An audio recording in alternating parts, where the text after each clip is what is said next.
Welcome to Flat Out F1. The signal is green and we are racing.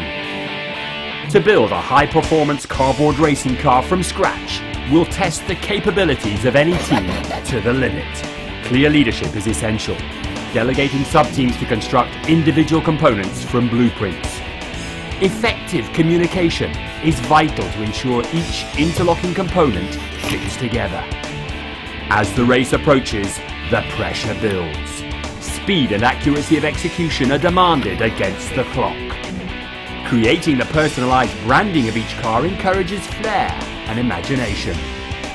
The whole team is involved in the race itself. After the first run, the pit lane crew have to replace the driver, swap over the helmet, racing suit and gloves, and ready the car for the second run.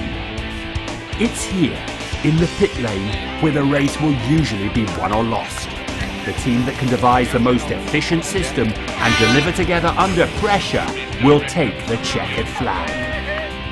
Ultimately, all of the teams will take great satisfaction from having driven a complex project through to completion. Coordinating their efforts, applying strict time management and aligning their talents, they will have risen to a formidable challenge and proudly earned their place on the podium. Thank you.